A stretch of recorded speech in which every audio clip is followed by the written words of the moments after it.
रहस्य और रोमांच की कहानी, विनय की जंजीरें। पापा, अब बहुत हो गया। आज आपको बताना होगा कि आप मुझे बाहर क्यों नहीं जाने देते। आखिर कब तक मुझे इन 4 दीवारों के अंदर कैद करके रखेंगे? विनय ने आक्रोश भरे स्वर में कहा। 59 साल का विनय, गोरा रंग, छोटे बाल और चेहरे पर गजब का तेज। उसके पिता डेविड फॉक्स ने उसे 4 साल की उम्र से ही घर में रहने को मजबूर किया था। वह कभी उसे बाहर नहीं जाने देते थे और खुद भी बाहरी दुनिया से दूरी बनाए रखते थे।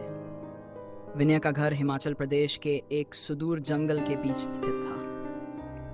विनय, मैं जो कर रहा हूँ वह हमारी और दुनिया की भलाई के लिए है। तुम बार बार मुझसे यही सवाल पूछना बंद करो, डेविड ने गंभीर लहजे में कहा। तो आप भी बार बार वही जवाब देना बंद करें। अब मैं और यह सब सहन नहीं कर सकता। मुझे बाहर की दुनिया देखनी है, विनय ने अपनी आवाज ऊंची करते हुए कहा। डेविड फॉक्स एक मशहूर बिजनेसमैन, दुनिया की नजरों में अकेले रहते थे। किसी गहरे कारण से वह अपनी असली पहचान सबसे छिपाते थे। डेविड ने गहरी सांस लेते हुए कहा, विनय, मैं तुम्हें बाहर इसलिए नहीं जाने देता क्योंकि तुम नहीं समझ सकते कि यह दुनिया कितनी खतरनाक है। खतरनाक? लेकिन मैं तो घर में रहकर ही घुट रहा हूं। यह कैद मेरी जिंदगी खत्म कर रही है। डेविड की आंखें थोड़ी नम हो गईं, लेकिन उन्होंने खुद को संभालते हुए कहा, तुम्हें यह बात समझने में वक्त लगेगा। और वह कमरे से बाहर चले गए। विनय की दोस्त भूरी। विनय अपने कमरे में अकेला बैठा था। तभी उसे खिड़की के पास हलचल महसूस हुई। उसने मुड़कर देखा तो वहां उसकी दोस्त भूरी थी। वह एक साधारण लड़की थी जिसके भूरे बाल और मासूम चेहरा उसकी पहचान थे। विनय, तुम ठीक हो? भूरी ने चिंतित होकर पूछा। विनय ने हल्की मुस्कान के साथ कहा, मैं ठीक हूं। तुम आ गई तो सब ठीक लगने लगा। भूरी, जो बचपन से अनाथ थी, विनय के लिए एकमात्र सहारा थी। मैं तुम्हारे लिए कुछ लाई हूं, भूरी ने खिड़की से एक छोटी सी चॉकलेट का पैकेट अंदर फेंकते हुए कहा। विनय ने चॉकलेट का एक टुकड़ा खाया और उसकी आंखों में खुशी के आंसू आ गए। धन्यवाद भूरी, यह सच में मेरे लिए खास है।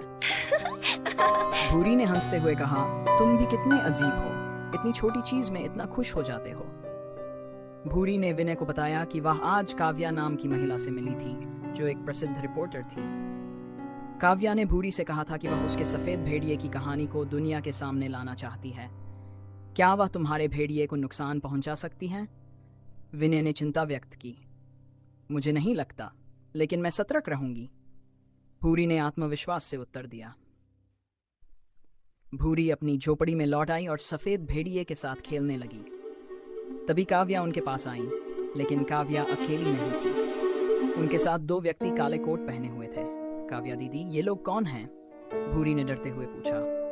काव्या ने मुस्कुराते हुए कहा, ये वे लोग हैं जो मुझे बहुत सारा पैसा देंगे, और तुम जानती हो क्यों? भूरी ने महसूस किया कि कुछ गलत हो रहा है।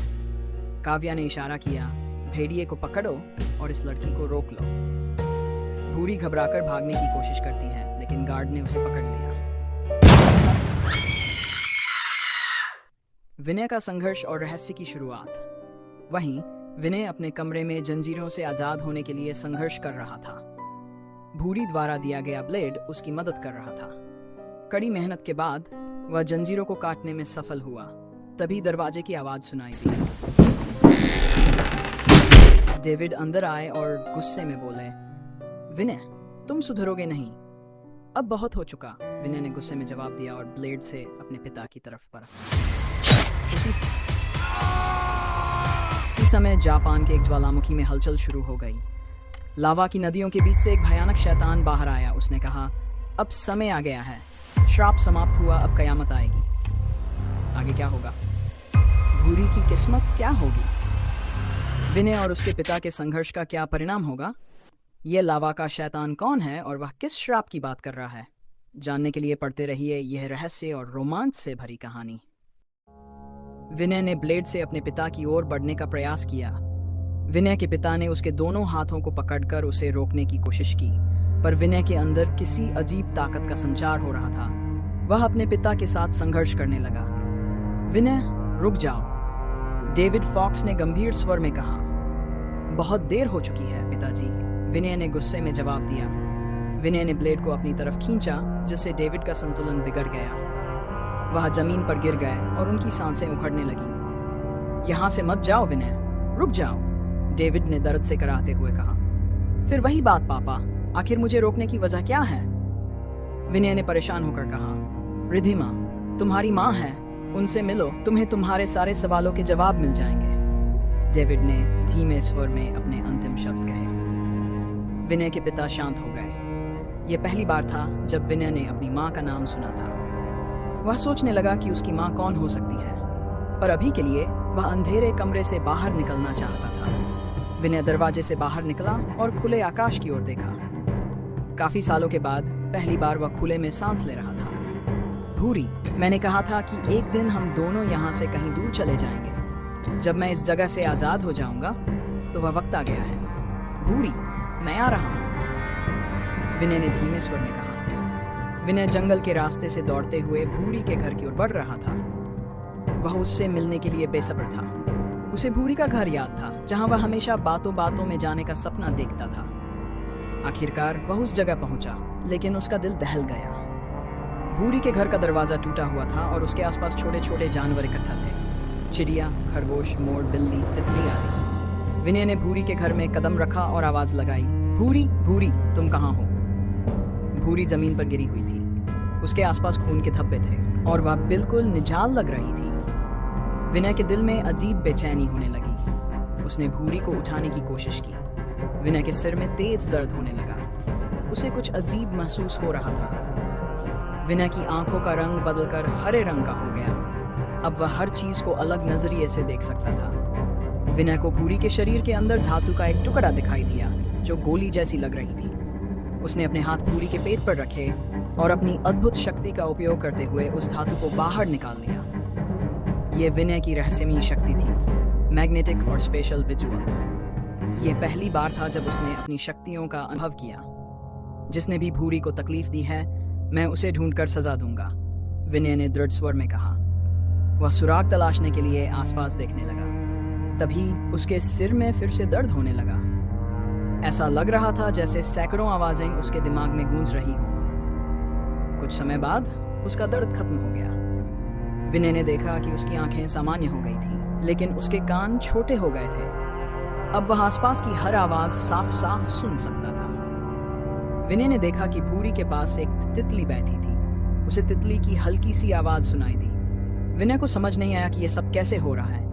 यह इंसान मुझे ऐसे क्यों देख रहा है जैसे इसे हमारी बात समझ आ रही हो? खरगोश ने तितली से कहा। हाँ, यह मुझे भी अजीब लग रहा है। कौन है यह और इसका ओरा इतना अलग क्यों है? तितली जवाब दिया। तुम दोनों ने इसकी आंखें देखी थी।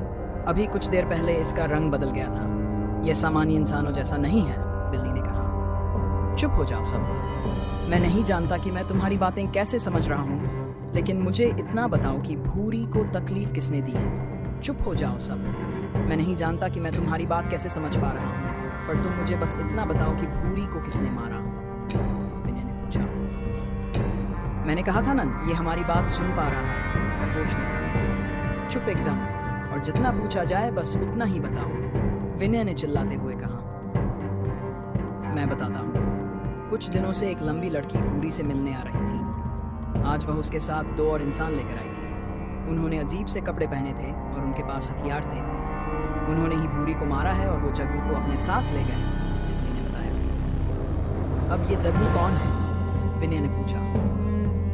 जग्गू वो सफेद भेड़िए का बच्चा है जो भूरी को नदी के उस पार जंगल में मिला था, तितली ने जवाब दिया। समझ गया। अब बस तुम मुझे इतना बताओ कि वो लोग कहाँ गए हैं।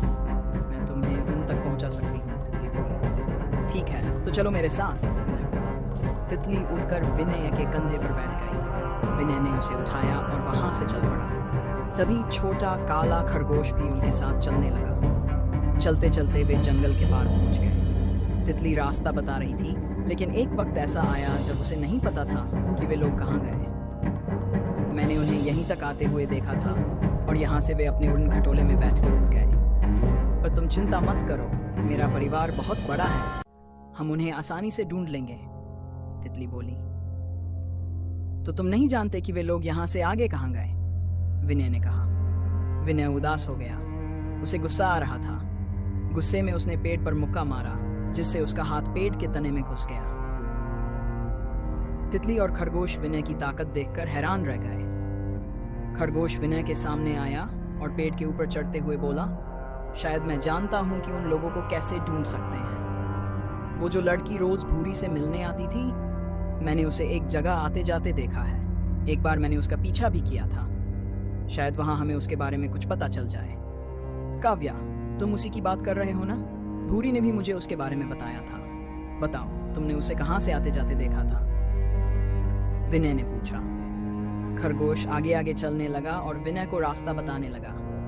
करीब 2 मील चलने के बाद वे इंसानी बस्ती में पहुंचे। पहाड़ी रास्ते से नीचे उतरते हुए वे सड़क पर आए। वहां से कुछ दूर चलने के बाद खरगोश एक इमारत के सामने जाकर रुक गया। सुबह का वक्त था, इसलिए सड़कों पर ज्यादा लोग नहीं थे। कुछ लोग सफाई कर रहे थे। इमारत के दरवाजे पर एक बोर्ड लगा था जिस पर लिखा था जेके इंजीनियरिंग कॉलेज। विनय भले ही सालों तक कैद में रहा हो, लेकिन उसके पिता ने उसकी पढ़ाई के साथ कोई समझौता नहीं किया था। वह सारी भाषाओं को जानता था, फिर चाहे वे राष्ट्रीय हों या अंतर्राष्ट्रीय। तो यही है वह जगह जहां तुमने काव्या को आते जाते देखा है? विनय ने पूछा। हाँ, यही वह जगह है। अभी सुबह का वक्त है, इसलिए यहाँ ज्यादा लोग नहीं हैं। पर एक बार सूरज चढ़ जाए तब देखना। मुझे पूरा यकीन है कि वह बुरी औरत यहीं आएगी। विनय ने पूरा दिन जंजीरों को काटने में बिताया और रात भर का सफर उसे बहुत थका चुका था। वह भूख से बेहाल था, लेकिन उसे आसपास कोई नाश्ते की दुकानें दिखाई दी। एक बूढ़ा आदमी चाय और समोसे बेच रहा था। विनय को जोर की भूख लगी थी, लेकिन जब उसने बुरे दिनों के बारे में सोचा तो उसकी भूख अचानक मर गई। इसे भूख लगी है, चिकिया मत। इसके पेट से अजीब आवाजें आ रही हैं, खरगोश ने तितली से कहा। वह इंसान खाने की चीज बना रहा है। मैंने कई इंसानों को खाते हुए देखा है। तुम्हें भी अपने ग्रुप को खत्म करना होगा, तभी तुम्हें ताकत मिलेगी, वरना कमजोरी में तुम उन बुरे लोगों से कैसे लड़ोगे? तितली ने विनय से कहा। विनय ने तितली की बात सोची। भूखा रहने से कोई फायदा नहीं था, बल्कि यही उसकी कमजोरी बन सकती थी। उसने बिना देर किए दुकान की तरफ कदम बढ़ाए। दुकान के काउंटर के सामने जाकर खड़ा हो गया और दुकानदार को घूरते हुए समोसे की तरफ इशारा किया। पागल हो क्या? हाथ जल जाएगा अगर मैं पकड़ लूंगा तो, विनय ने दुकानदार से कहा। मुझे भूख लगी है, मुझे ये खाना चाहिए, विनय ने डांटते हुए बोला। क्योंकि विनय सालों से बंद कमरे में रहा था, वह दुनिया के तरीके नहीं जानता था। उसे नहीं पता था कि चीजें कैसे काम करती हैं। तो क्या कढ़ाई से खाएगा या उधर जाकर टेबल पर बैठ? मैं लाता हूं तेरे लिए, दुकानदार ने कहा। दुकानदार ने विनय को ऊपर से नीचे तक देखा। उसके कपड़े ठीक थे, लेकिन दुकानदार को लगा कि वह जरूर किसी दूर दराज के गांव से आया है। दुकानदार ने विनय को टेबल पर बिठाया और उसके लिए चाय और 2 समोसे ले आया। विनय ने जंगलियों की तरह उन समोसों को जल्दी से खा लिया और चाय को भी एक सांस में पी लिया। दुकानदार देखकर हैरान रह गया। कौन से जन्म का भूखा है, अभी तो तेरा गला जल जाएगा। मेरी बात ध्यान से सुन, एक साथ चाय और समोसे नहीं खाते, दुकानदार ने कहा। यह बहुत स्वादिष्ट है, मुझे और चाहिए, विनय बोला। दुकानदार ने 2 और समोसे उसकी प्लेट में डाल दिए। विनय ने उन दोनों को भी जल्दी जल्दी खा लिया। इसी तरह उसने इसी समोसे और 10 कप चाय पी लिए। अंत में उसने डकार ली और वहां से जाने लगा। दुकानदार हैरान था कि यह लड़का कितना ज्यादा भूख का मारा हुआ है। कहा जा रहा है लड़के, पैसे कौन देगा? तेरा पापा? दुकानदार ने विनय को रोकते हुए पूछा। मेरे पापा अब कुछ नहीं दे सकते, वह कल ही मर चुके हैं, विनय बोला। सुनकर अफसोस हुआ बेटा, दुकानदार बोला। अफसोस करने की कोई बात नहीं है, मैंने ही उस आदमी को मारा था, वह इसी लायक था। दुकानदार चकित था और उसे लगा कि विनय मजाक कर रहा है। गुस्से में आकर दुकानदार बोला, बकवास बंद कर, पैसे दो। समोसे और चाय के लिए 350 रुपये देना होंगे।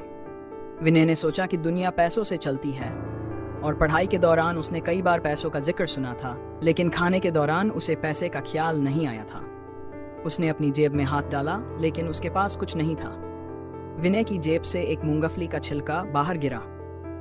यह देखकर दुकानदार गुस्से से आग बबूला हो गया और उसने विनय को एक थप्पड़ जड़ दिया। पैसे नहीं दे रहा और मजाक कर रहा है, दुकानदार ने गुस्से में कहा। कोई बात नहीं विनय, तेरी गलती है, तूने फ्री में खाया है, इन्हें माफ कर दे, विनय ने खुद को शांत करते हुए कहा। तितली और खरगोश दूर से यह सब देख रहे थे। वे नहीं जानते थे कि वहां क्या हो रहा है। दुकानदार ने विनय की ओर छड़ी से एक और वार किया, लेकिन तभी एक नौजवान लड़का सामने आया और उसने छड़ी पकड़ ली। क्या कर रहे हो बुजुर्ग? एक मासूम पर जुल्म कर रहे हो, लड़के ने कहा। यह लड़का राज था, 19 साल का, गोरा रंग, 5.8 लंबाई, कॉलेज बैग और स्मार्ट वॉच पहने हुए था। वह विनय की ओर बढ़ा और मुस्कुराते हुए उसकी तरफ हाथ बढ़ाया। तुम हो दोस्त? तुम्हें कुछ हुआ तो नहीं? अरे छोड़ो उसे राज, तुम नहीं जानते ये लड़का कितना बदमाश है। समोसे का पैसा नहीं दे रहा और अजीब अजीब बातें कर रहा है, मेरा टाइम खराब कर रहा है, दुकानदार ने गुस्से में कहा। देखो उसकी हालत तो देखो, बेचारा मजबूर लग रहा है। तुम पैसे की चिंता मत करो, मैं देता हूँ, राज ने दुकानदार से कहा। राज का रोज का आना जाना दुकानदार से काफी अच्छा था। दुकानदार ने कहा पूरा था ₹50। राज ने दुकानदार को पैसे दिए और विनय को उठाकर टेबल पर बिठाया। फिर वह विनय से बातचीत करने लगा। मैं विनय हूँ, आज 52 साल बाद घर से बाहर निकला हूँ, मदद के लिए धन्यवाद, विनय ने कहा। राज को समझ में नहीं आया कि विनय की बात को किस तरह से लिया जाए। क्या वह मजाक कर रहा था या सचमुच सीरियस था? विनय के चेहरे के भाव से यह तय करना मुश्किल था। राज ने सोचा कि शायद विनय मजाक कर रहा था, तो मुस्कुराते हुए बोला, कहानी तो अच्छी बना लेते हो, अचानक घर से बाहर क्यों निकला और यहाँ क्या कर रहे हो? मैं किसी को ढूंढ रहा हूँ और जब तक मुझे वह नहीं मिल जाती मैं चैन से नहीं बैठूंगा, विनय ने कहा। क्या वह लड़की है? क्या तुम उससे प्यार करते हो? राज ने मजाकिया अंदाज में पूछा। प्यार नहीं, नफरत करता हूं मैं उससे, विनय ने जवाब दिया। राज को विनय की बातें काफी अजीब लगी। उसे महसूस होने लगा कि उसे ज्यादा देर विनय के साथ नहीं बैठना चाहिए, वरना वह भी पागल हो जाएगा। राज ने चाय और नाश्ता खत्म किया, फिर विनय को अलविदा कहकर वहां से उठ गया। विनय वहीं बैठा रहा और कॉलेज के गेट पर नजर रखने लगा। धीरे धीरे वहां भीड़ बढ़ने लगी और लोगों का आना जाना शुरू हो गया। तितली उड़ती हुई आई और फिर से विनय के कंधे पर बैठ गई। आधे घंटे बाद विनय को काव्य कहीं दिखाई नहीं दी। वह सोचने लगा कि शायद उसने देखने में गलती कर दी हो। फिर उसने फैसला किया कि उसे कॉलेज के अंदर जाकर देखना चाहिए। वह उठा और कॉलेज के दरवाजे पर पहुंचा, लेकिन चौकीदार ने उसे देखकर धक्का दे दिया और वहां से भगा दिया। विनय को यह एहसास हुआ कि वह बिना इजाजत कहीं भी नहीं जा सकता। विनय वापस चाय की दुकान पर आकर बैठ गया। उसे याद आया कि कुछ वक्त पहले उसने अपनी आंखों को बदलने में कामयाबी पाई थी, जिससे अब वह छोटी छोटी चीजें भी देख सकता था। विनय ने फिर से आंखें बंद की और अपनी आंखों का रंग बदलने की कोशिश की, लेकिन कोई फर्क नहीं पड़ा। ऐसे तो मैं कभी भी भूरी के कातिलों को नहीं ढूंढ पाऊंगा, विनय ने टेबल पर हाथ मारते हुए कहा। ए लड़के, टेबल तोड़ेगा और उसका पैसा किसी और से दिलवाएगा, दुकानदार ने ताना मारते हुए कहा। विनय फिर से बुढ़ी के बारे में सोचने लगा और उसकी आंखों के सामने बुढ़ी की खून से सनी हुई लाश आ गई। विनय गुस्से से बबूला हो गया और उसी के साथ उसकी आंखों का रंग बदल गया। वह समझ गया कि गुस्से में उसकी आंखों का रंग बदलने की शक्ति है। उसने चारों ओर देखा और हर बार एक चीज को देख पाया, जैसे सड़क पर धूल, दीवारों पर छोटे छोटे नंबर। उसकी नजर एक लड़की के बैग पर पड़ी और उसे ध्यान आया कि यह वही चॉकलेट है जो भूरी उसके लिए लाई थी। क्या यही है काव्या? विनय ने तितली से पूछा। नहीं, ये वह नहीं है, तितली ने जवाब दिया। विनय अपनी जगह से उठा और लड़की के पास जाने लगा। तितली ने फिर से कहा, मैंने कहा कि यह वह लड़की नहीं है, यह कोई और है, तो तुम इसके पास क्यों जा रहे हो? विनय ने तितली की बात का जवाब नहीं दिया। उसकी आंखों का रंग वापस पहले जैसा हो चुका था। विनय लड़की के पास पहुंचा और उसके सामने खड़ा हो गया। लड़की ने उसे देखा तो चौंक पड़ी। ये रिया थी, जो जेके कॉलेज की सबसे होशियार स्टूडेंट्स में से एक थी और भारत के सबसे अमीर आदमी रुद्र प्रताप की बेटी थी।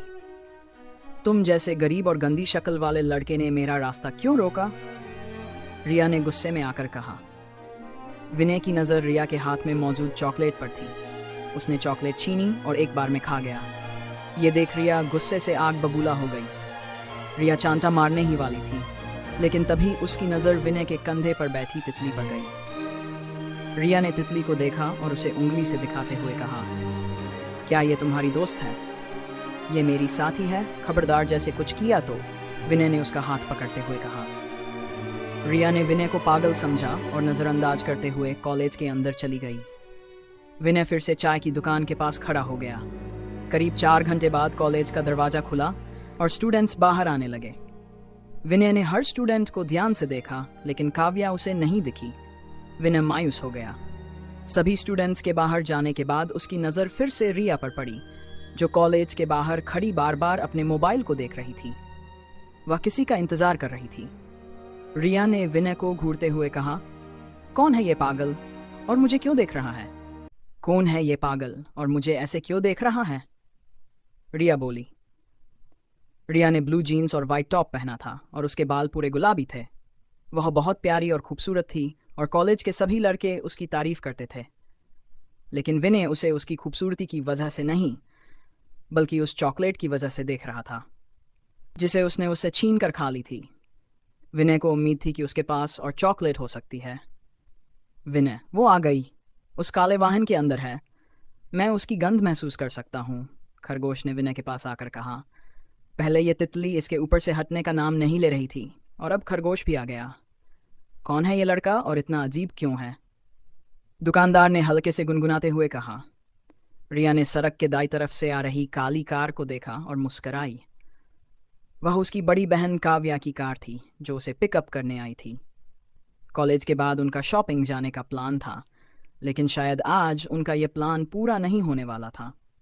रिया ने कार को अपनी ओर आते हुए देखा और मुस्कुराई, लेकिन अचानक उसकी नज़रों के सामने एक तेज रफ्तार से दौड़ता हुआ व्यक्ति आया और वह कार से टकरा गया।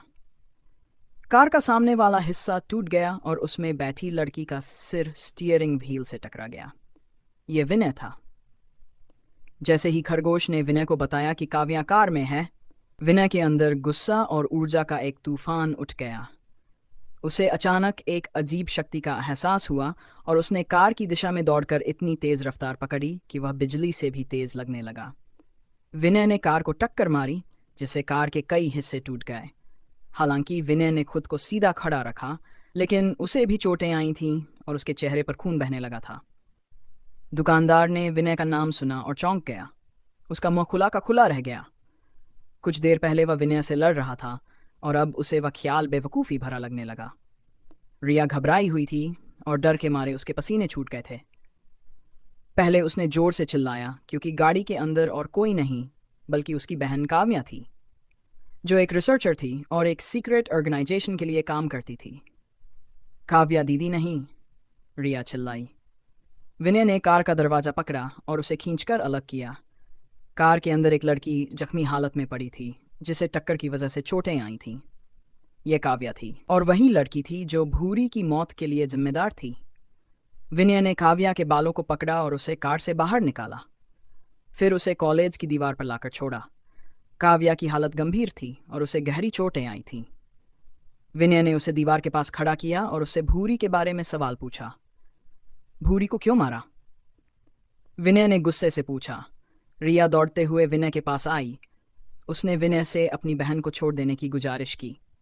वह गिड़गिड़ाते हुए बोली, प्लीज़ मेरी बहन को छोड़ दो, इसने तुम्हारा क्या बिगाड़ा है? विनय ने रिया को धक्का दिया और फिर से काव्या से भूरी के बारे में पूछने लगा। काव्या के नाक और मुंह से खून बह रहा था, लेकिन उसने दर्द से कराहते हुए कहा, उसकी मौत के लिए मैं जिम्मेदार नहीं हूँ, वे उसे मारना चाहते थे। कौन है भूरी के मौत के पीछे? विनय ने और दबाव डालते हुए पूछा। काव्या ने कहा, वो मिस्टर के है। मैंने जो कुछ भी किया वह उसके कहने पर था। उसने मुझे मजबूत किया था। मैं खुद को मारना नहीं चाहती थी। विश्वास करो, मेरे लैपटॉप में उनके बारे में जानकारी है। इतना कहकर काव्या ने दम तोड़ दिया। काफ़ी खून बह चुका था। विनय ने उसे छोड़ दिया और सोचा कि आखिर ये मिस्टर के कौन है। विनय ने काव्या के खून से कॉलेज की दीवार पर के लिखा। तितली और खरगोश विनय के पास आए और तितली ने कहा, यह निशान मैं जानती हूँ। ये वही लोग थे जो काव्या के साथ थे। उनके कपड़ों पर भी यही निशान था। अब इसका क्या मतलब हुआ? विनय ने पूछा। मतलब बाद में पता करना होगा। पहले यहाँ से निकलो, तुम्हारी जान को खतरा हो सकता है, खरगोश ने चेतावनी दी। विनय थोड़ा कंफ्यूज था, लेकिन उसे लगा कि उसे काव्या से बदला तो मिल गया था, पर उसकी संतुष्टि नहीं हो रही थी। वह उन 2 गार्ड्स को भी सजा देना चाहता था।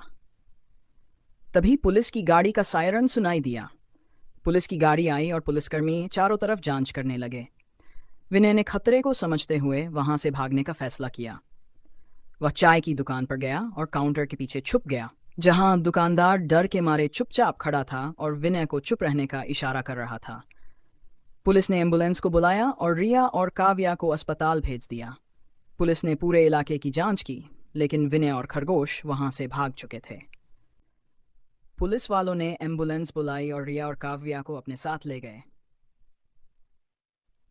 पुलिस वालों ने आसपास मौजूद लोगों से पूछताछ की, लेकिन किसी को भी ये नहीं पता था कि यहाँ क्या हुआ है, क्योंकि उस वक्त वहाँ कोई और मौजूद नहीं था। पुलिस वाले की नज़र चाय की दुकान वाले पर पड़ी और उन्होंने चाय के दुकानदार से पूछताछ की, लेकिन दुकानदार ने सिर हिलाते हुए बस ना। वो क्या हुआ साहब, मैं बाथरूम गया था, जब आया तो ये सब देखा, दुकानदार ने कहा। छानबीन करने के बाद पुलिस वाले वापस चले गए। विनय काउंटर से बाहर आया और उसने दुकान वाले को धन्यवाद कहा और फिर वापस जाकर टेबल पर बैठ गया। राज कॉलेज से बाहर आया। उसने सामने का दृश्य देखा और उसके होश उड़ गए।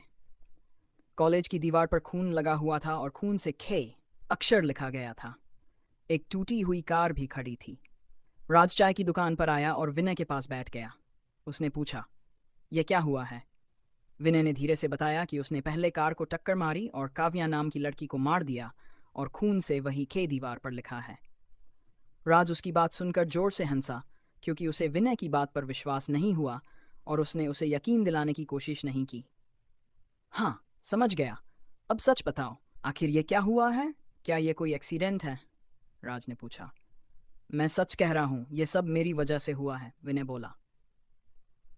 राज उसकी बात सुनकर जोर से हंसा। उसने कहा, यह जरूर कार का एक्सीडेंट होगा। फिर उसने विनय से पूछा, तो अब तुम क्या करोगे? कहाँ जाओगे, या रात तक यहीं बैठे रहने का इरादा है? विनय, तुम समझते हो कि तुम्हारे पास रहने की जगह नहीं है, और जहां तुम पहले थे वहां तुम किसी कीमत पर नहीं जाना चाहते। तो ठीक है, तुम मेरे साथ चलो। मैं जानता हूं एक ऐसी जगह जहां तुम्हारे रहने की व्यवस्था हो सकती है।